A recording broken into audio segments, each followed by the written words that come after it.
has your degree in physics influenced how you see music, arrange music, and how you play guitar? Um, I think more than anything else, I learned how to take on big problems and structure my thinking to solve everything a step at a time and hold big abstract ideas in my head. And I will tell you, quantum mechanics is harder than music theory. So relatively speaking, I guess I Right. have to say relative, Well, when I it's like got to they say, music isn't rocket science. rockets, no, it didn't, yeah. Is if you steal an idea, you got 1,000 licks. Yeah. If you steal a lick, you get a lick. Right. Yeah. Right. Because it's the concept more Yeah. than just that one singular thing itself.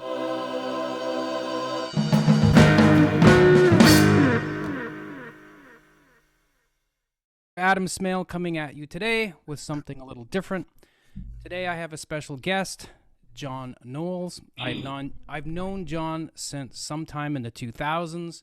We were both teaching at a guitar workshop in Toronto, and we've been friends basically ever since. I don't know, when was That's that? right. Like I remember 2003 taking or away something? from camp and going to have a cup of coffee so we could get to know each other better. Right. Yeah, yeah, yeah. John is an acoustic player, as you can see on the screen, and who's also a fingerstyle guitarist like myself, but doesn't use a thumb pick. We'll get into that later. John's first instrument was an accordion, and at 11 began to play ukulele, right? Right. Ukulele Yeah. is the proper pronunciation. John, I would imagine that when you were a kid, the accordion and the ukulele were popular instruments at the time, right? The accordion was way more popular than the guitar. Yeah. There were accordion schools all over Houston, Texas. And I remember I was like 6, I think, when I started taking lessons. And I was a cute little sucker. And so my picture ran in the paper every Sunday. You too could be popular if you take accordion lessons down at the accordion center. Right. Yeah, yeah. Oh, it was just probably starting to wane when I started taking lessons. Yeah. That was about 1975 or so. It was kind The of thing I really remember too is Mr. Turner, my teacher.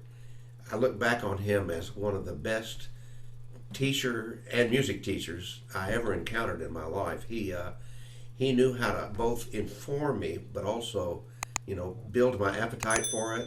And he right. would dangle red meat in front of me and make me practice. And I just always couldn't wait to get to my lesson. And then what I learned and how I still, every now and then I'd be working on something and I realize I'm doing this, in the air. I'm playing my Right. air accordion to refresh an idea. So Chords over here, melody line over here. that's right. Yeah. Yeah.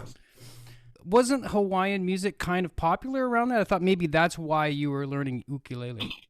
Well, I had an uncle who played the guitar, Uh-huh. and Les Paul had kind of started coming up on the guitar about that time, Right. and Arthur Godfrey was playing the ukulele on the radio all the time, and I went to a drugstore to pick up a candy bar, and there was a ukulele for $3.95, on the hook, and I found out later those were the McAfee plastic ukuleles, that he had started making plastic instruments during the war, and so I wish I'd kept it. It would have been a real collector's item. Yeah, So. yeah, yeah. One of those. What's that show that's on the PBS where they Oh, something- Antique Roadshow. Antique Roadshow? Yeah, that would have been I something think it maybe. brought me out. Yeah, and I remember one of the first things I could do was I realized, because I knew note names, I knew what notes were in the chords and things, so I learned to play. And then my hot lick. Yeah, So cool. by the time I was 12, I could play melodies with chords, and I didn't have many models that told me what a ukulele was supposed to sound like, but I had that experience both with the accordion and also my dad and my granddad, both preachers. So I hung out around church choir and I listened to choirs practice and parts and voices and voice leading and all that kind of settled in, not just to my ear but into my interest, Right. pretty early on. So. Yeah, it's amazing what growing up informs you as later on in life. You don't realize it at the time. No, no, and I wish more people who are studying an instrument would think back over all the things they've learned. And sometimes it's not just music, because I also grew up in a family that made things. My dad, for a Right. while, was like a camp director at the YMCA, so we made craft bead belts and leather wallets. And so I just grew up making stuff and having confidence in my imagination and my creativity. And when I look back now, all of that stuff turns into, what I do when I pick up the guitar these days. Yeah, well, I've got a question coming later on that's All kind of right. revolves around that, actually. Like, but anyway, similar to myself, at around age 13, John discovered Chet Atkins. I was a little bit younger than you, but when I discovered in my dad's record collection a few of Chet Atkins albums that I listened to. I don't know about you, but I think I mentioned this to you before. I think I remember telling you that the Chet Atkins Workshop cover Yeah. I used to think was the coolest thing I had ever seen when I was 10 years old. Oh, yeah. And Like I used to, Nashville or something. yeah, and I just like, oh wow, Chet's like a mad scientist guitar hero dude. Like, I just thought it was the coolest thing. I think my dad had Chet Atkins at Home, Hmm. that album, Hum and Strum with Chet Atkins, which I think came along with a booklet and everything. Hmm. And then, of course, Chet Atkins Workshop, and then I'm pretty sure he had Travelin' as well. Yeah. Those And are the I only. had a couple of albums that came just before those. Fingerstyle guitar, and Yeah. there was also a session with Chet Atkins where he had a steel player and a fiddler and some things like that, playing in the band with him. But then those by the time I'm in high school, the ones you described are in heavy rotation at my house. I would, matter of fact, me falling asleep as a teenager sounds like this. Because that's the needle hitting the label. I guess you had a turntable or record player in your room. Oh, absolutely. See, I had to go out to the living room to learn songs and listen, but sometimes my dad would turn the record player off, take the guitar into my hands, and say, "Go to bed. Right. It's right. too late." It's a miracle I got through school, because I did it mostly because school wasn't hard for a while. And I was well behaved and I paid attention, but coming home was guitar time, not homework time. Right. Yeah, funny story. I remember telling one of my teachers in public school, probably I'm thinking grade 6 or grade 7. They were admonishing me about not getting homework done. And I said, well, kind of like in this fashion of like, well, I hate to tell you, but guitar comes first. Yeah. And if I have time to do homework, then I'll get to it. Yeah, that's right. Because I was very serious about it, even when I was like 11, 12 years old, That's it. That's it.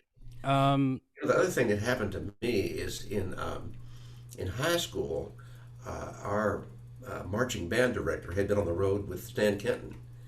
And so he kind of started on the side, a big band, without telling the school he was doing it. right. And so he had charts from Kenton and stuff like that. And so when I got there, I tried to be in the big band playing the guitar, and the other guitar player knew the chords up here, not just the ones down here. So I became the bass player. So for 3 years, I played bass in a big band. So when I think back to how I know a lot of the standards nowadays, I know the bass parts. And I have to think, okay, what chord was that I was playing? I know the bass Right. line. Yeah, well, at least you know the chord changes in a different way, yeah. but you know the chord changes because you have to play the right notes at the right time. That's right. And then that again informs your guitar playing because, That's right. yeah, for sure. I'm still on my introduction, but that's okay. I don't mind. okay. Yeah. It's totally fine. John has degrees in physics and math. The two go hand in hand, I would imagine. Math is the language of physics, no? That's right. Yeah. Yeah. What happened is I went to college, and you take those little tests and everything, and it said I should be a musician.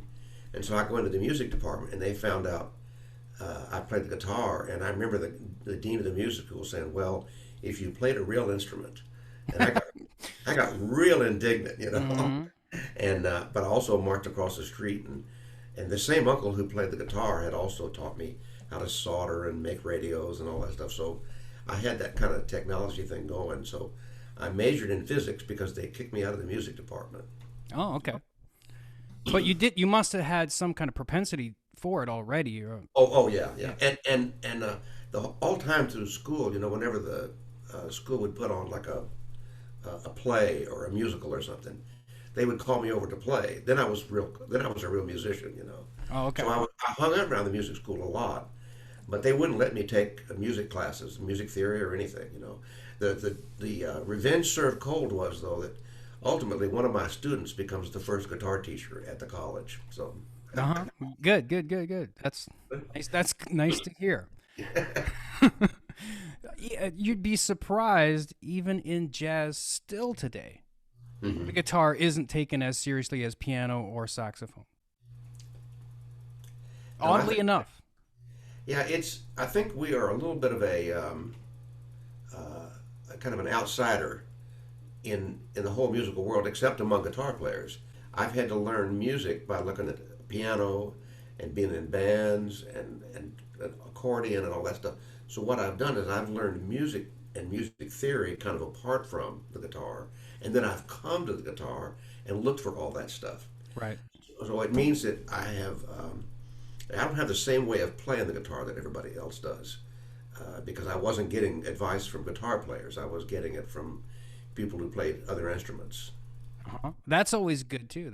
That's good. I mean, I think that's a good thing. And Yeah, whatever it is giving me my odd view of who I am. Like you say, no thumb pick fingerstyle player. right. Well, I was just gonna say, look, whoever's watching this or listening to this, because I may put it out in a podcast at some point, is Mhm. uh, take influences from other things, other instruments. Don't just listen to guitar all the time. Yeah, one of the things I really bring to the guitar from listening to other instruments, especially instruments that have to breathe, uh, Hmm. is that you get phrasing and by the time I met Chet Atkins, I realized he was singing all the time because he was playing songs and he would sing along with himself to get that same thing going. Guitar players, we can kind of keep going because we don't need to stop and take a breath, but listeners need to take a breath. Right. And so they expect to hear you breathe when you play. And so you have to teach your hands to play as if they were taking a breath, I guess is what I would say. Right. And which is something that I always try to teach my students as well. Oh, yeah. And it's funny that you said that. I didn't know Chet sang when he played because I do that all the time, mostly when I'm soloing, and I find that helps have more natural phrasing as well. That's right. That's a big one, yeah. Yeah. Yeah, every now and then, I remember one time Chet said, "You know what would be a good song for you?" And I said, "No, what?" And he started singing. He didn't pick up his guitar and play it. And I realized he wanted me to play the guitar. He wanted me to fall in love with the song. Right. I remember one other time I had worked up, I think it was Send in the Clowns, kind of halfway. And I played him what I had so far. And he said, well, that's coming along. He said, do you know all the words? And I said, well, not all of them. He said, I didn't think so. Just from the way you were phrasing it. Yeah, Yeah. a little lesson from Chad, all the Yeah. sides. Yeah. Yeah. A lot of the more old school jazz guys are definitely that way too. Do you know? Oh, yeah. Let's see. Speaking of Chet, you eventually met Chet and then began to work for him shortly after moving to Nashville, right? That's right. I met him. By the time I left my job as a physicist at Texas Instruments, um, and this would have been about 1970, I guess. And I still hadn't met Chet, but one of my students wanted to meet Chet really bad. And so we went down.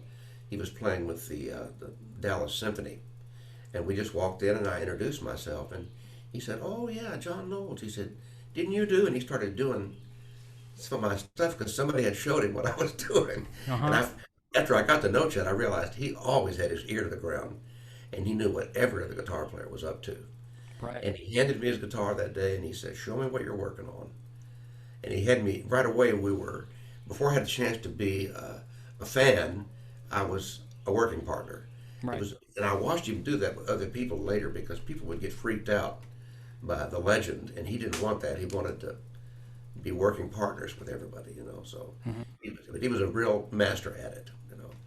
Yeah. I mean, I've heard that maybe from you before, where he was always wanted to be on the same level as you. I remember him telling me stories about, like I think Roger Miller came in to play some songs for him, and he thought Roger Miller didn't have anything going because Roger was so nervous he couldn't get through a whole song. And then he heard him Right. later play, and he said, "Is that guy that was in my office?" You know. That's funny. Um, let's see.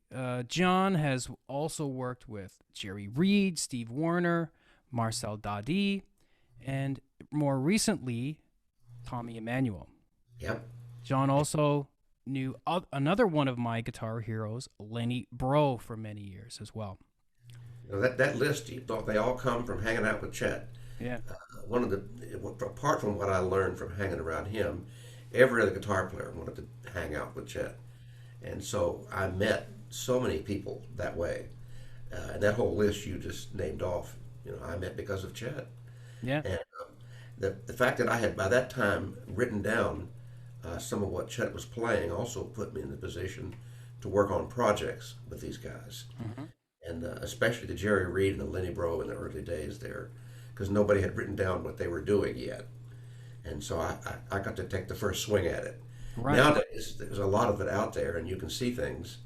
Um, but I'm really glad I kind of cracked the door on that. And I'm glad everybody else is doing it now because it's hard work to Yep. write down what some of those guys are playing.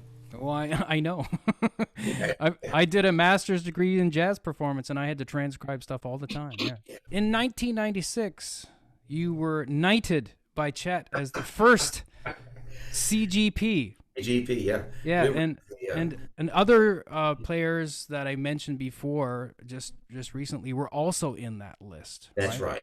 And what happened is at the convention that Chet would have every summer, Chet would get me up and we would usually teach the group a tune. I would kind of talk about how to do it and he would demonstrate. So he called me up and I just thought that's what we were going to do. And he said, "You stand over here." And he made me stand over to one side and he pulls out this plaque and starts reading. Whereas, da da da, it was like a proclamation. And he got down to the end and it said, "Therefore, by the power I have vested in myself." And Yeah. so he gave me that. So mine looks like that kind of proclamation diploma thing. Hmm. The one that he gave Steve Wariner was when they were both up for a Grammy, so it looks like a gold record. Okay. He gave Tommy a trophy for being something there. It's kind of a statue. So each one of us has a little different flavor to the way he would do it. Uh, I don't think he thought it was a thing. It was a way of saying these are my pals and we work together. And for me, he was saying he really appreciated the fact that I had tried to show so much of the world what he was doing. Hmm.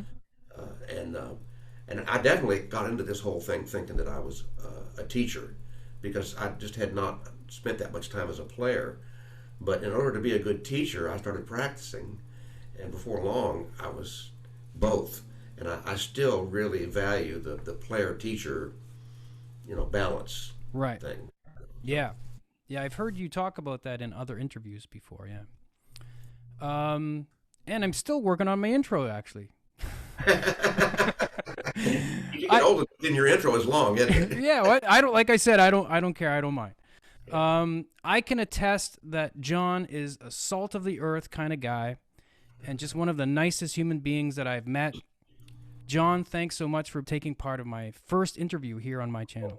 Me too. Thanks for asking. Yeah, no problem. So, correct me if I'm wrong, but you have 4 courses at TrueFire. Right. There's 3 of them are pretty structured. 2 of them as solo courses, and 1 duet with Tommy Emmanuel. Right. And then the third thing I'm doing is kind of an ongoing thing called Fingerstyle Buffet, and that's a monthly channel.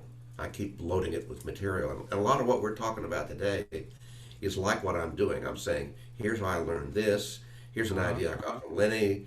Here's something Chet showed me how to do. Here's a tune you can learn. Just kind of the whole. To me, I don't want to write a book. This is like if somebody wrote this down and put a staple in it, it would be a book. Of Right. all the stuff I know and what I love about the guitar and so forth.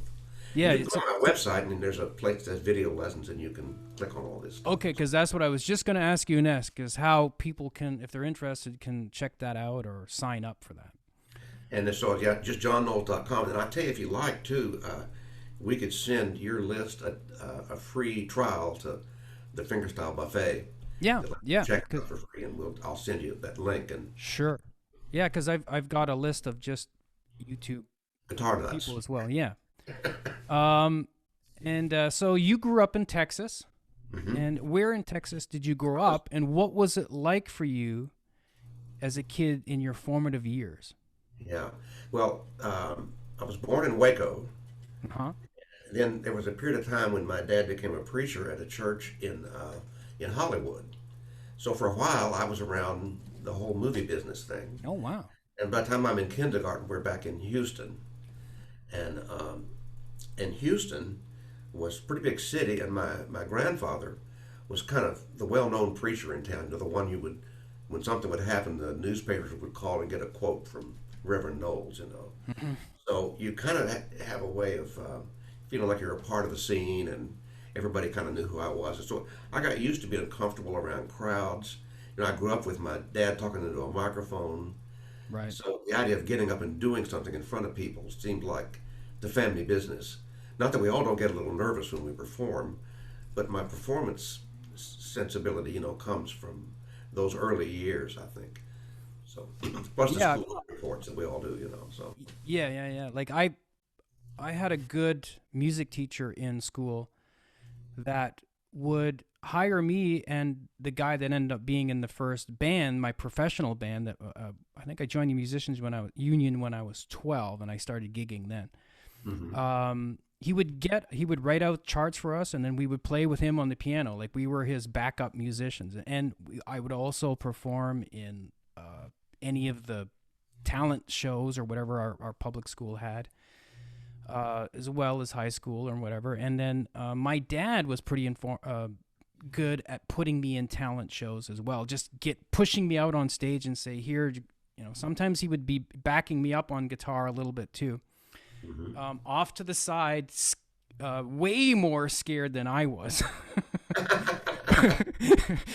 But I have to applaud for him for, you know, just putting me out there to get that experience playing, you know. yeah, I think we're all can be nervous because you're very exposed when you are a musician or an actor. If you're a painter, you get to go off in a room somewhere and do it and then trot out your work. But when you perform your work in front of people, hopefully you're being vulnerable and Right. expressing things to an audience. And when that happens, you're also worried about what might happen. You know, like you might step in a pothole, and so we all go through that. Right. But I think for me, the thing that got me really past it was just grew up so big and nothing happened. I didn't burst into flames, and Uh-huh. you know, so you get to where okay, that's how that goes. You know? And then when that happens more and more, Well, you hope it happens less and less. well, yeah, but But it what does. you learn how to practice so that you can navigate real time when you're in front of people. You know? Yeah. I remember the first time I started going back to playing fingerstyle after playing with a pick for so many years because of Lenny. Yeah, And my first gigs, I felt like, oh my God, I'm like Mel Bay book 5 or something. But, you know, I just stuck with it and, you know.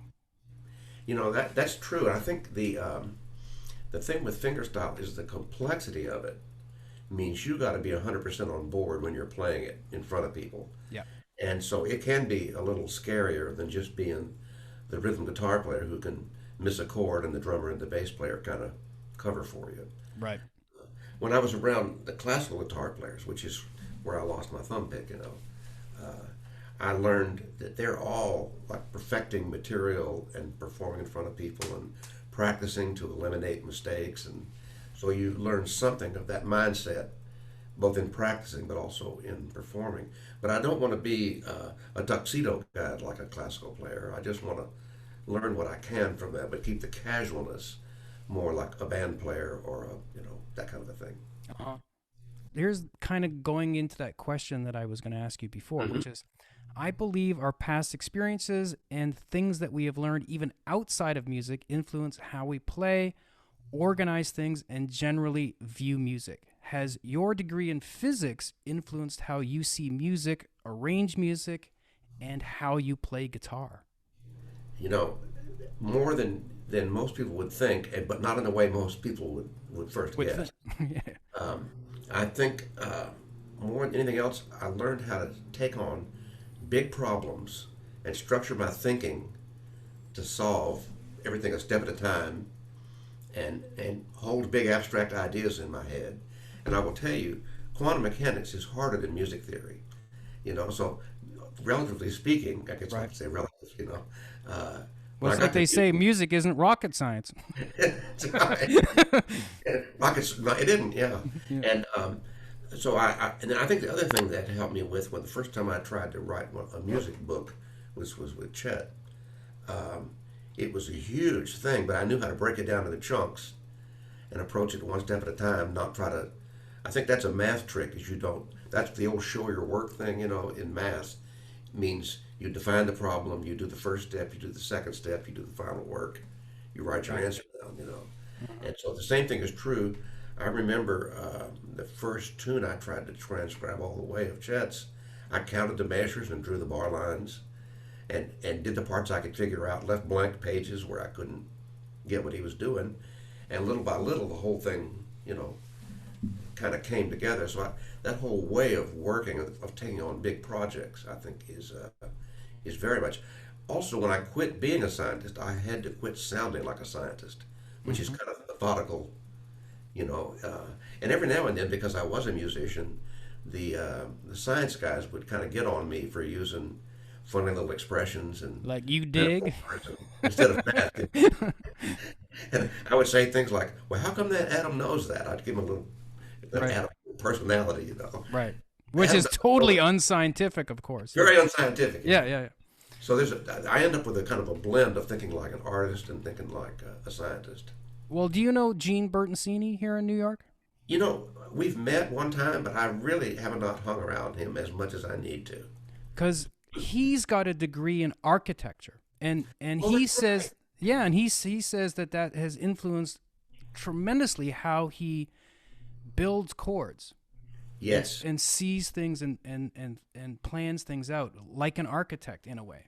So that's why I asked you that.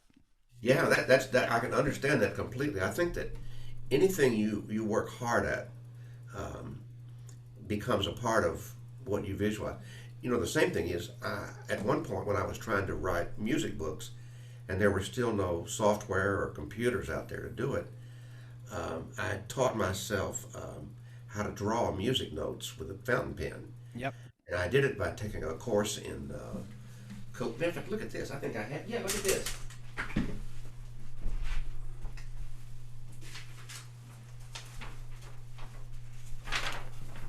This is one of my calligraphy projects from back in the day. This Oh is wow. me writing out the first page of Genesis Uh-huh. for my dad, for Okay. his wall. So I taught myself how to do that. But the way I did it was, uh, I thought of breathing and phrasing and rhythm and all those little musical And words. space. They have visual components, yeah, and also make them all fit. Yeah. And so there's in that case, I taught myself to do something that was a visual and physical skill by bringing music, back into the picture. So Right. I have a lot of confidence in that idea that anything you learn to do well has value in another discipline. Yeah. Yeah. So we are agreement on that. Absolutely. I believe that we have guides that we stumble upon in life and suggest things, and that but we're really kind of all self-taught to varying degrees. Hmm. How would you describe how you learned to play guitar, and if that's changed over the years for you? Yeah, I think if somebody looked at me, they would pretty much put me in the self-taught school. But the way I think about that is, uh, it's not that I just pulled it out of thin air. I think what it is, I have taken responsibility for my learning. Hmm. So regardless of whether I've been in a workshop or in a chance to ask questions, I'm asking stuff and I'm listening to what everybody's telling me. But then I take responsibility to go home and find out, how to use that in my own playing. That's a very adult way of looking at things. I was an adult by the time I'm hanging out with Oh, Chet. I'm yeah. 27, 28 years old. I'm not a kid, anymore. Yep. So. No, but I just mean it's kind of analogous to life in general, just taking responsibility for things. Yeah. Can you maybe talk about your approach to fingerstyle playing, even though all the other CGPs use thumb picks and you don't? Yeah, I by the time I met Chet, so I've quit my job at Texas Instruments and I'm teaching in a music store in Dallas. And one of the owners of that store had been in a master class with Segovia, and he knew all the other players, and so they started bringing good classical players to town.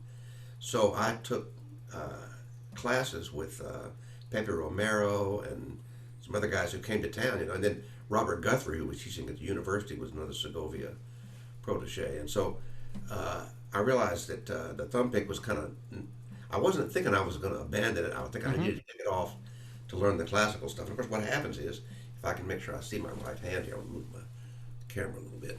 And if you're playing with a thumb pick, your pick is over here on this side of your finger. But when you're playing with your thumbnail, it's over here. Yep. So your hand position is, this way you can kind of rest your thumb on the bridge and do. Yep. When you're playing like a classical player, your wrist comes up, and you can't do that anymore. Yep. So I have to find other ways to mute the strings, and I mostly do it over here the same way we do it when we do this.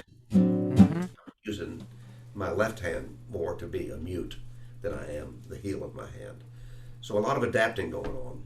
Yeah, I think the way that I use a thumb pick is kind of halfway in between, because I file mine down on an angle so that it's a little bit more pointed in than your typical probably. Yes. I think everybody has to kind of figure that one out, because our knuckles and our wrists and all that, and then the way we sit and the way we're built, and also we want to hear the guitar sound like, are influencing these choices. Yeah, because I was going to ask you that about having a classical background, but you kind of already covered. You took some classes. Yeah, I know. Let me do something with sound here, because yeah, sure. I remember Lenny saying that he would do things like this, and I'm doing that's a C, and I want a 9 and a 7 and 3, yeah. So a C9 without the C in the bass. Yep. And what he's going to do is play these. Looks like you got a sharp 9 there. Yeah. He's going to play like real soft this way and kind of use this hand to cut those notes short, but let this note ring.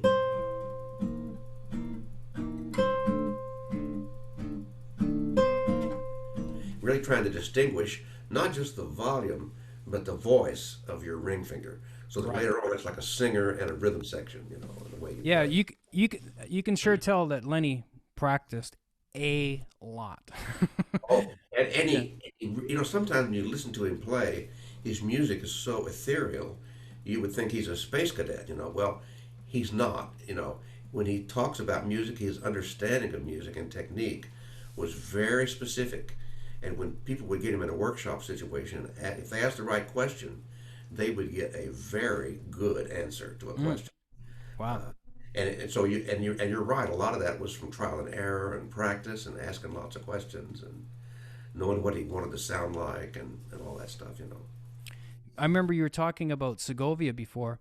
I don't know if you've heard this story as well, and I don't know if it's just a rumor or it's actually true or not, but I thought I remembered hearing that Chet wanted to study with Segovia, and Segovia turned him down. But I don't think it was quite a study situation. Chet wanted to meet him, and the best version of this I heard from John Loudermilk, who wrote Windy and Warm. And so I think Vanderbilt University was having Segovia over for a dinner, and so they invited Chet, and we're going to introduce him and everything. And Chet was there and was very gracious and introduced himself and asked Segovia a question about his nails. And Segovia went like that, like a show, just dismissed him. Right. And Segovia could kind of be that way. Right. And Chet was a real calm guy until you insulted him. And to hear John Laudermilk say it, he says, I grabbed Chet by the shoulders so Chet wouldn't cold cock him, That's a third person account, but I've seen Chet a couple times, be very he didn't treat people that way, and so Right. he didn't expect to be treated, that way. Right. So, and there's a photograph somewhere of the two of them together at that dinner that I've seen. And then later, from what Loudermilk said, Segovia got back with him and apologized for being dismissive, so which Okay. was pretty amazing. The other thing is later on, and this would have been maybe 6 or 7 years into knowing Chet. Chet would all the time for Christmas he would get us all something for Christmas, and he would usually send the secretary out to buy a wallet for everybody or something like that. But then one year he went shopping at the record store, at the hardware store, and bought clock motors, and then he went and bought 78 records, and he made each of us a clock with a guitar player record. So he made me Yep. a Segovia clock, Oh, you know, cool. and I said, "Oh man, Segovia, cool." And he says, "Yeah." He says, "I hope it keeps good time." So I think that little, Yeah, yeah, yeah. Now I've always wanted to meet Chet, but I never got a chance to because he was my first guitar hero. oh yeah, yeah, He passed a couple years before I ever made it to Nashville. But I did. I remember sending him a Christmas card. I think I wrote him once, and then but I didn't know how to get a hold of him. yeah, Being in up north in Canada, I didn't know but so I wrote to Acuff and Rose and sent the letter to them. yeah. And they graciously said that they were going to forward it to him. I don't know if he ever got it or not. Yeah, yeah.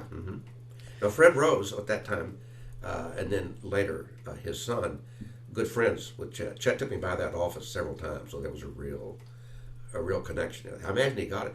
Tommy Emmanuel was saying that he wrote like that to Chet from Australia, and sent it, Chet Atkins, Nashville, USA, and several weeks later got a letter back. Wow.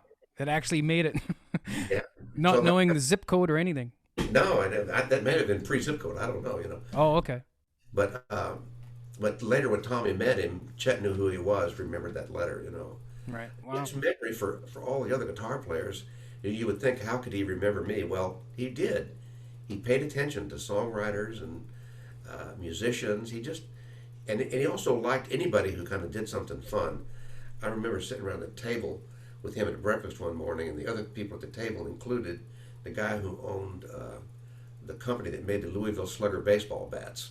And I don't know how they knew each other, but they were pals somehow. So there were things like that Chet was always had interesting people around him. Right. One thing that I wanted to ask you about was Chet's right-hand man, so to speak, was Paul Yandell. Yeah. But he doesn't really get talked about much. So I'm just wondering if you could maybe just briefly talk about him and if you knew how well you knew him and his relationship with Chet. And Paul really is the quintessential sideman. He really didn't want to upstage Chet. He was very he admired him and loved him like any of us would, and as his sideman, he was also kind of protective of him too. Because he'd be on the road and he would set his amp and do all that kind of stuff. But he could play a lot of Chet's stuff going all the way back. So very often when you hear Chet kind of add something to his set list that he had recorded 20 years earlier, Chet would have forgotten it, but Paul would have remembered. Okay. Yeah. And a solid rhythm player, great timing. People should go out on YouTube and just watch the two of them play together.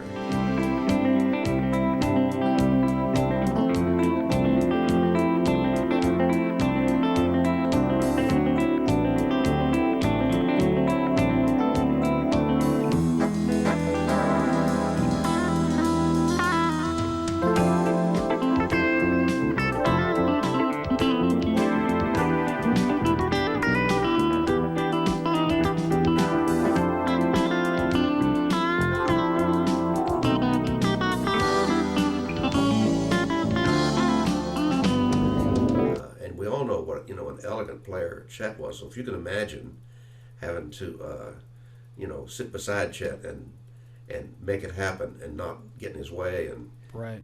and I love it. Paul said one time, Chet says, let's play the Beatle medley. And Paul says, as if there were one. And when he started playing Beatle tunes, and you just keep up with him. You know? That's funny. So, well, he just made one on the spot, I guess, for as far as Yeah. Paul's concerned. Another person that I looked up to, and that you knew and worked with as well, and I imagine had a larger than life personality, was Jerry Reed. Oh yeah. Can you talk about Jerry? Most people only know him as a movie star and a I country know it. singer, but Yeah. most people don't know how much of a genius guitar player he actually was. Well, and I first found him as the guitar player. So that very first record of his, my record store guy, knew I'd probably want to hear that, so he bought it. He ordered one, and I heard Jerry play the claw and some things like that on his first album. And then later on, one of the first times I saw Chet live, he had Jerry with him, so he trotted Jerry out, and so I saw Jerry play, at binocular distance, but still. Right. And I couldn't figure out a lot of what Jerry was doing, and it was really different than what everybody else was doing. And so we get in the car to drive back to Texas, and I thought I need to write some more songs so that I can show Chet something, and I decided to write a Jerry Reed song. And this is something else about my weird process. Is I knew it had to have a lot of words in it because that's what Jerry was doing all that time, all those songs. And so I decided to write a song called Red Hot Picker. And I had written a couple of words, and Becky was writing with the tablet, and I'm driving. And I said, I'm a red hot picker, I'm a hot lick licker, I'm a finger picking, what do you know? I'm moonshine liquor, maybe even quicker. Stand back, because here I go. And then he was going to play something, Mm-hmm. And but I didn't have a melody, and so I was singing those words to the Grape Nuts Flakes jingle. 2 scoops of raisin in a package of Kellogg's Raisin Bran. Yep. I'm a picker, like that, Then I took the melody away later. Yep. And wrote a melody. And then I had to have some licks, and that's when I taught myself to play from the claw, except I had it up here. So I could back myself up. That was my only Jerry Reed lick at that point. And Jerry recorded it. Cool. And I moved to town, and I started hanging out with him, and by then I'd written a Chet book. And I asked Jerry, I told him, I'd like to write some of your instrumentals down. And I thought he would show me how to do them, He said, well, you can write them down, but nobody's going to play them, is what he said. So he said, well, I think they will, because people are playing Chet stuff now. And he said, well, I'm not going to show you. He said, you figure them out, and I'll tell you if you're right. So I went back to the drawing board, just like we all did, Right. and learned them off the record. And then I played them for Jerry. And he was saying, no, I wouldn't do that. Do that again. Here, give me that guitar. And he'd show me what he really did. I remember one time he said, if it was that hard, I wouldn't have done it. So he had that same character that you've seen in the movies. Yeah. But then every now and then also very soulful. We were at lunch one day, and he said, I remember the first time I heard Chester. He said, you remember the first time you heard him, don't you? I said, oh, yeah. And he started describing staying up late at night under the covers, listen to the radio and hearing Chet come on the Opry and play back home in Indiana or something like that. And you could tell he was absolutely captivated, just the way you and I were, Yep.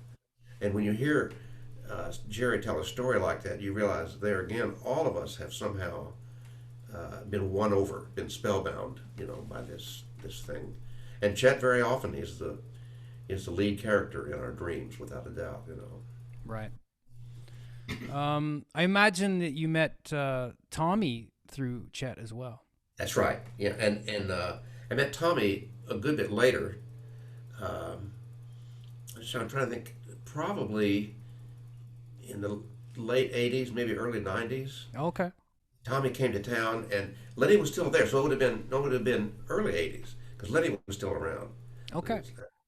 So, and I remember that Chet saying, Tommy telling me that he went by Chet's office and Lenny was there, and so he met Lenny the same time he met Chet, and then he took Lenny out for lunch and that kind of stuff, which we all did, And at that point he'd heard his records, but he had never seen Lenny play either. So the same thing for him, you realize how unique Lenny's approach was. Right. So all of us, yeah, and then we all have little stories like that. Richard Smith, who's a great player. I met when I went to England when Richard was 9. Mm-hmm. There was a big Chet club over there, and Richard could already do it, you know. Right. So the people and Mark Knopfler I met when he came by the office, and Chet introduced us, and I remember Chet's way of introducing us was saying, "Mark, you and John know each other, don't you?" Which we didn't, you know. He said, "Hand me something. I got to make some phone calls." So, so whoever this Mark guy is, he and I are sitting down playing duets while Chet's making phone calls. And then I went home and I saw his picture on the cover of Guitar Pro. Oh, that Mark. Right. Now I recognize him. Yeah, now I recognize. Let's see. How has your experience been performing with Tommy? Because you've been doing that last couple of years until you had to stop, like all of us had to stop performing. Oh, yeah. You know, I tell you, I would say, and I told Tommy this, I said it was easier to play with him than it was with Chet. Because Okay. Tommy's really a performer. You know, Yeah. Chet's a studio player who was performing.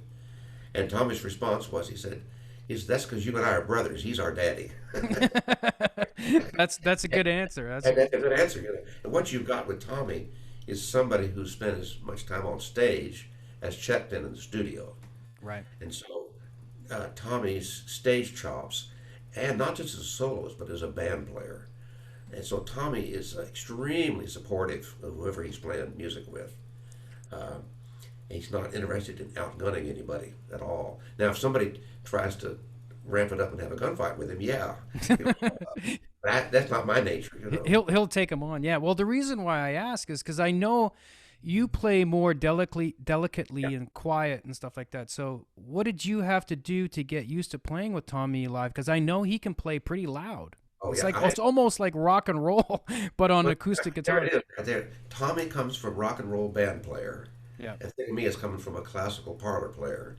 And when you match us up to be heard on stage, because he's playing for 500 to 1,000 people, you know, and playing fairly loud, is I had to learn to play with the guitar turned up, and my first tendency was to back off and not really play into it.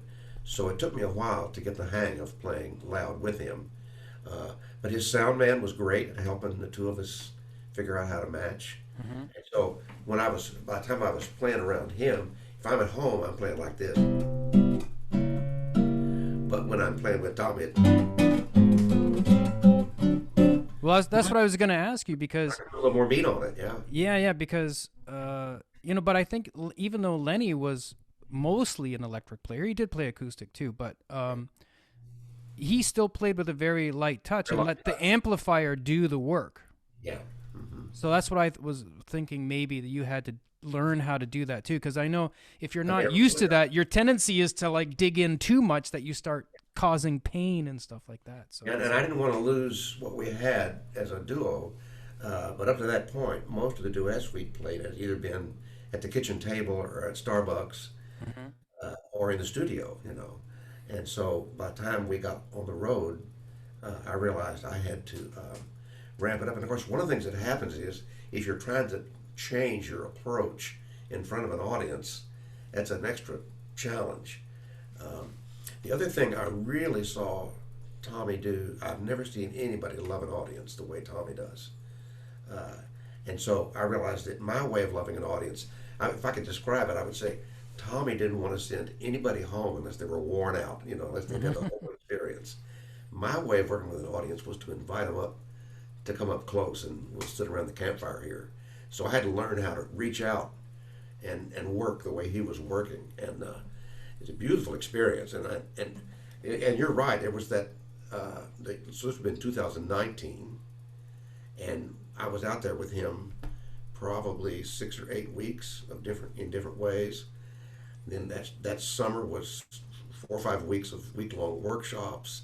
It was just one of the busiest summers ever. And then 2020 is nothing. Zoom lessons. You know? yeah. I'm amazed that most of us last year had to really work to stay on top of our game. Yeah, I've totally lost my chops. I'm certainly not gig ready right now. That's for sure. No, I went back to things that I had learned when I was first is what's paying off for me is learning with a thumb pick, learning by ear, learning to play bass, learning to play accordion, learning to play classical. So I was good at teaching myself. So in the last handful of weeks, I've been reteaching myself how to be a guitar player. And in the process, I'm not the same guitar player I was because I've retaught myself. Mm-hmm. So things just change a little bit, Yeah, But I think many people do that. I know the same thing with myself. I'm not the same player I was 15 years ago for sure. yeah, I think I can, for instance, from being a classical player, my playing was pretty structured. And then it got a little less structured around Chet. And then with Tommy, I had to stay structured because of duet. He's kind of counting on me to hold in the road.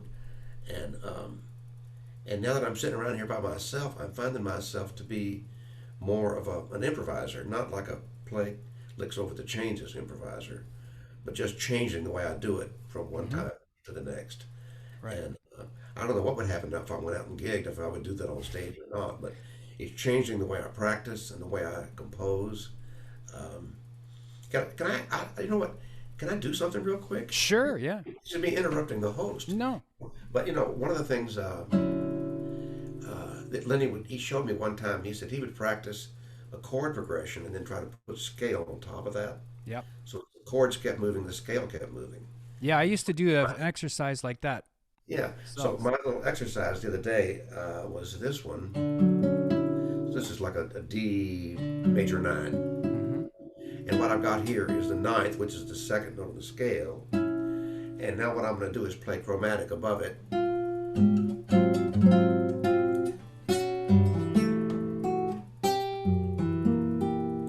So if I play that progression, that kind of suggests the beginning of a tune. And as a matter of fact, for me, those 4 syllables, there's a title I've had and never written, which is Barcelona, how I wish that I could be here once again.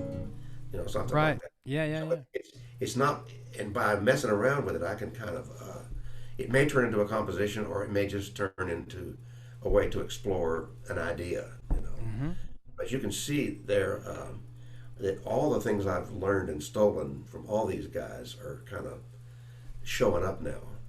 Right. Maybe we can get into talking a little bit more about Lenny. Lenny was another person that I would have loved to have met, but never got the chance. Oh, that's really a shame. He would have loved Yeah. hanging out with you. He would have loved playing with you, and he would have answered any question you would ask him. Um, I'll tell you, the thing that I noticed is that very often he was like Chet. He could say things that were kind of quippy, and then you would think about that and you would think, man, that's a big idea that can go in lots of directions. I heard somebody ask him once, what happens if you're improvising and you make a mistake? And he said, well, he said, no matter what you do, you're never more than a fret away from a great note. Right. And I'm thinking, oh, there it is. Yeah. And what that also means is that you can also go a fret away from somewhere, and that's how you resolve things. Yep. So, and the one that we all know is the old blues lick. That's being a fret away from C and going there. hmm And so, if you look at the way, that's what I was doing a minute ago. I was moving frets, Yeah. but changing chords underneath. That was another one he showed me. The first time he showed me, he played C, A minor, D7, G7, but put the C scale on top. So you have, and you have to revoice and find, interesting chords. Yeah, I used to do that very thing. Matter of fact, I was planning on making a video on something Just that. very similar to that. Yeah, because it's a great way to come up with new chord voicings. Oh yeah. Um, Look at this one. This is that same. This is which is like the doo-wop version of Blue Moon. You saw me standing alone. yeah. So now, if I put the scale on top, starting on the second note, and do. It's still blue moon, you saw me standing alone. But it's way different than. Yeah. And so when it came time for Tommy and I to work up How Deep Is Your Love, that's what I did. I mean, I had some notes around it, but it's that the bones of it are that idea. And I kind of almost liken that to another science, which is chemistry. Like Ted Green, you could call it chord chemistry, because you're taking this element away and putting something else in, and it changes the whole landscape of the sound and everything. You know, the other thing that I think this is one of those things that comes from me not having one of those books that said, "Here's 4,000 chords you need to know." You know, and since I didn't have a book like that, I started kind of putting things together in a way that made sense to me. Right. And so my way of thinking about chords is still like when I play this. That is a ninth. That's the major seven, so forth, of an E. But I'm thinking of it like a B triad, sitting on top of an E bass note. So, because I know what that triad is, and so I'm thinking triads and stacks of triads, and pretty elementary in a lot of ways. Yeah. But it also means that every now and then when I hear somebody saying the drop two voicing of this and what scale do you play on top of that, I can back calculate that way, but I don't think that way.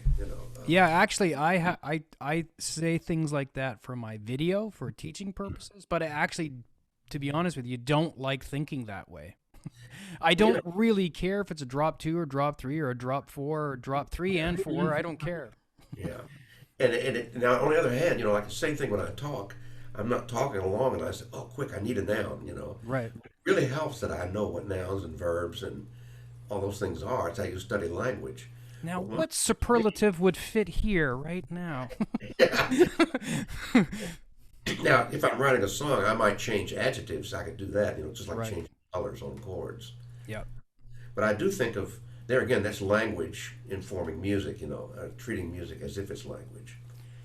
Yeah, my late friend Stephen D. Anderson told me that Lenny would have loved to hear me play as well. I think it was mostly because he told me that even though I'm doing a lot of Lenny's techniques, that I'm not trying to sound exactly like him. Yes. I'm just taking stuff that Lenny did and do it in my own way and interpreting it in a way of things that I already do. I think you're really onto something there. In order to kind of learn how to play fingerstyle, I copied a lot of what I could off of Chet's records. But by the time, and then when I wrote the books about Lenny, I had to write down what he was doing. But I never learned to play any of those things. I could play a measure at a time to write them down. Right. Same thing with Jerry Reed. I found myself stealing the ideas built into it more than I did playing the tunes. And I think that there's something about that. I guess what I would say is if you steal an idea, you've got 1,000 licks.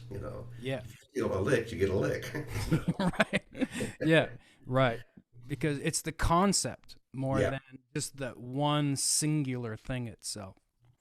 Well, I think what Stephen was saying, about Lenny really knew the concepts behind what he was doing. Yeah. So as a concept thinker, you and Lenny would have had a good time having a conversation. Oh, I'm and sure. playing some tunes together. I'm really glad you got to hang out with Stephen. That's being pretty close to Lenny. Yeah, because he lived with Lenny off and on and hung out with him a lot. How well did you know Stephen? Oh, pretty well during that time, yeah. Mm-hmm. The other person I knew that was hanging out with Lenny a lot was Terry Wedding. Right. I've heard of him. As a matter of fact, I think Stephen was going to take me to go see him at like a boathouse or something. Yes. Gig that he had for like years and years and years and years, but it was the one night I think that it was not open or something, or I forget what that happens in Nashville, yeah. Yeah. No, but there was a cluster of people in town that were really paying attention to what Lenny was doing, and then there's another 50 or 100 guitar players, which he would play. It would look like a news conference. Lenny would sit on a plane, and there'd be all these cassette players at his feet, like somebody from the UN was making an announcement, And I'll tell you one funny story is at one of the little clubs Lenny was playing, and he played My Funny Valentine, man, and you know how it is in a little club. 90% of the people are listening, 10% are chattering, you know. And about two tunes later, this guy comes up to Lenny and says, "Hey, man, do you know My Funny Valentine?" You know, like we've all had that happen. Yeah. So Lenny's way of dealing with that is, "My Funny Valentine." He said, "Can you sing it?" And he makes this guy sing My Funny Valentine. And then he plays it again in a different key. Right.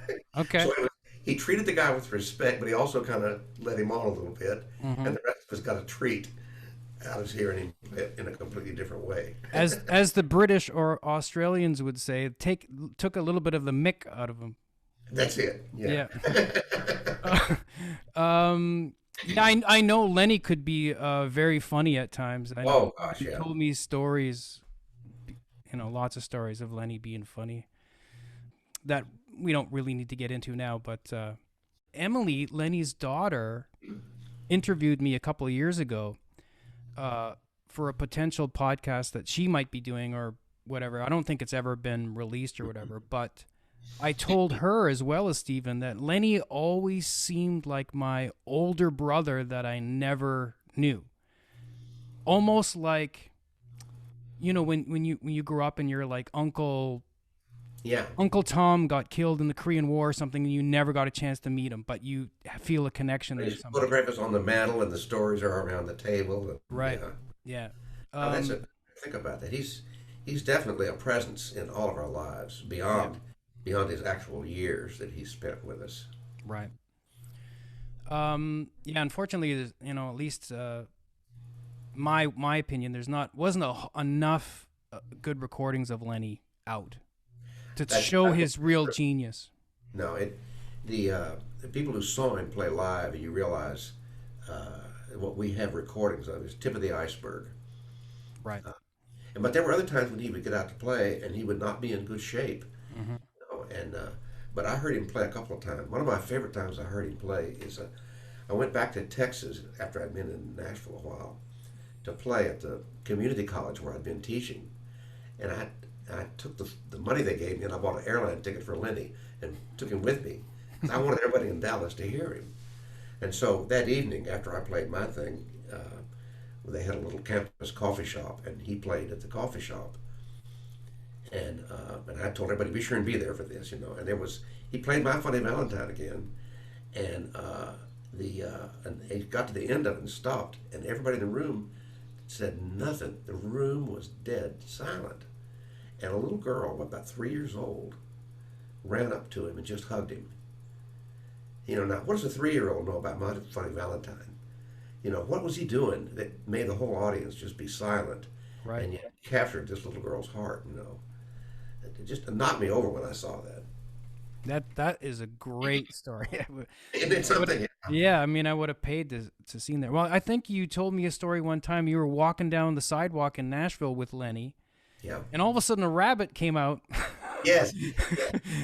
And he was like locked in a Locked on the stair. rabbit. Yeah, locked in the stair with the rabbit, and they were like communicating back and forth or something, as if they were like talking. Well, and I tell you, a year later, we were somewhere, and it's kind of just walking along, and he looked over at me and said, "You remember that rabbit?" And that's what he was referring. And the thing is, I did. It was such an intense.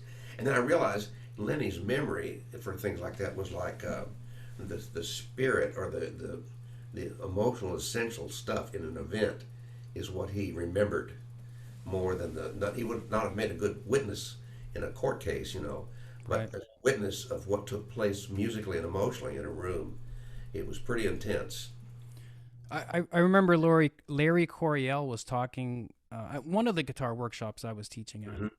And he was telling a story about how astonished he was, because I don't think he really ever got to hear him play live until that moment. That's right. And I was there for that. in Yeah. that, I don't remember if he said it was his gig and Lenny sat in, or if it was he was sitting in on one of Lenny's gigs or something. But he just put his hands in the air, stopped playing or something like that, and almost like a I'm not worthy kind of thing. Well, I talked to Larry a number of years later after Lenny's death, and we talked about that story a lot. And by that time, I had written a tune for Lenny that at the time I was just calling Lenny Waltz for Lenny. Yep. And then later, I realized I was talking about Lenny in the present tense, even though he was already gone. And so I changed the title to Waltz Forever because I just felt like he was with us forever. Like you're talking about that uncle that Mm-hmm. remains in our stories, you know. And so I played that tune for Larry, and again, it was real structured and kind of classical. And he said, well, keep playing it. I said, well, that's it. He said, no, so improvise over it. And so Larry kind of, again, one of those guys that taught me into being more of an improviser and not just compose a little vignette thing. It was over in Right. one of Marcel Dadi's classes, I think, in France.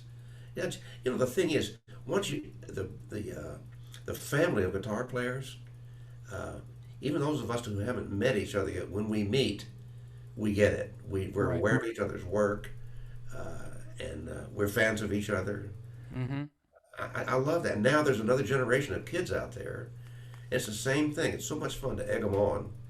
And I Yeah, realize I'm like their grandpa in a lot of ways, you know. So just a couple more questions, and then maybe we can call it a night. But we'll see. because what's that? Yeah, we'll see. Uh, because you knew them so well, Mhm. one burning question I have to ask you is: between Chet, Jerry, and Lenny, what are the differences in the way that each saw the instrument and their approach to figuring out the sort of mystery of the guitar? Well, both of them got their first taste of the guitar from trying to learn to play like Chet, and and then after that, I think the musical influence is the biggest difference. Uh, what's happened to Jerry is he's in Atlanta and he's hanging out with Ray Stevens. Jerry and Ray Stevens are in a band together, and Ray I is in I Atlanta. didn't know that. That's cool. Yeah. And so Ray's playing the piano, and then here comes all this Ray Charles stuff, right? Mhm. So Ray Stevens can play it, and Jerry's looking over his shoulder trying to steal Ray Charles licks. And if you look at Jerry's way of playing, it's coming from a keyboard place, a Ray Charles place, Mhm. you know, It's a little bit just of the funk and soul in there, kind of. oh yeah, you know, and then they got the gospel R&B thing, Yep. and when you look at Lenny, what you're looking at is again somebody else who here's a piano player, and it's Bill Evans. Yeah.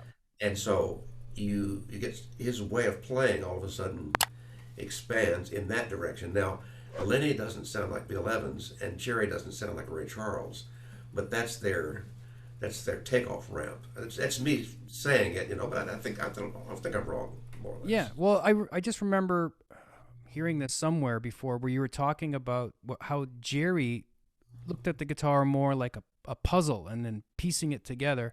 Yeah. That's why I brought that up. Like, how did Chet look at the guitar when he structured things? How did Jerry think? How did Lenny think? The difference between those three. You know, Chet grew up. It's either his dad or his stepdad was a music teacher, so he kind of knew the names of things and how what musicians call things. He's learning by ear. There's not a guitar book to learn from. And wasn't his brother a guitar And his player as brother well? was playing with Les Paul on the Yeah. radio in that trio, and so his brother's telling him things all the time. So and Chet was a voracious question asker and learner. Anybody he was around, but he's also kind of listening to his own drummer and trying to come up with something that'll work for him. With Lenny, you really got somebody who's starts off in the country band, the family, and the jazz world really drew his attention. Yeah. And Bill Evans is where you hear it, but he was listening to McCoy Tyner and you know all the guys that played the bebop licks and all that. He could do all that stuff too, Yeah. and he's a good band player as well as a good solo player. And with Jerry, Jerry is a kind of an actor as much as he is a musician. So there's a character he's playing, and when he writes the songs, you know, uh, and those songs and the way he sings, even when he sings somebody else's songs, he and Dick Feller wrote a lot of those songs together. There's that character that we all know of as Jerry, Right. kind of goofy, rambunctious.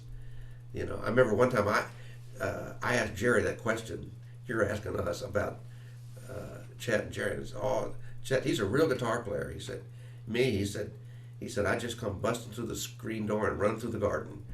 You know? Well, I remember you telling me a story. Let me see if I can find it here. I remember you telling me a story that he was talking on the phone with either you or Chet. I can't remember. And he was basically like improvising a contrapuntal like Oh masterpiece, yeah, yeah. stream of conscious kind of thing, and didn't even remember what anybody was talking about. He just thought he was noodling. And that, I tell you what that is. I know the line because Chet told me this. So Chet would be in his office and he would get there and have to return calls because he was like a record executive. And whoever was in the room, he would say, "Play me some songs so I can listen while I return calls." So I would do that, and Lenny would do it and all that. So one day, uh, Jerry's playing this thing. Let me see.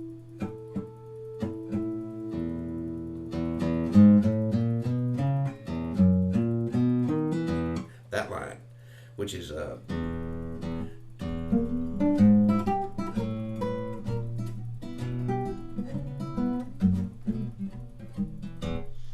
and he's playing that line and playing licks on top of it, and Chet hits the record button, and so he asked Jerry, "What was that?" And he said, "Oh, I don't know, you know." And so Chet wrote the bridge.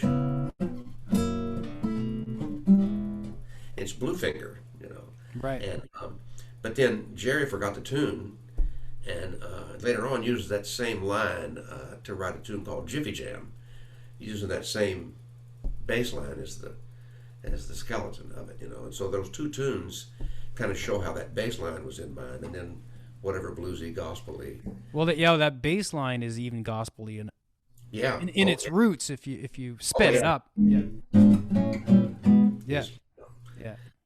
is that way. And so when I was writing that first book of Jerry's tunes, I learned Bluefinger from Chet's recording, and I played it for Jerry to see if I had it right.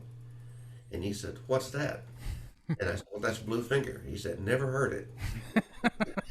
He forgot. Yeah, So yeah. I went back and I said, "Jerry said he didn't write." "Oh, he did it. He came, it was." And that's when Chet told me the story about playing Oh, it. okay, yeah, yeah. Now, So yeah, now it's coming back. it's amazing to me to think that something like Bluefinger would have been kind of tossed off and forgotten. Uh, but the guys in Jerry's band said that even all those tunes that we think of as compositions, they were constantly in motion.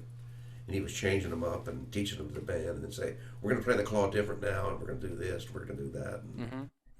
so, Yeah, in a way, uh, not necessarily like a jazz musician, but he liked to live in a little bit more of that danger zone yeah, me, yeah, than playing the same thing every night. Where I kind of like to live in that zone a little bit myself.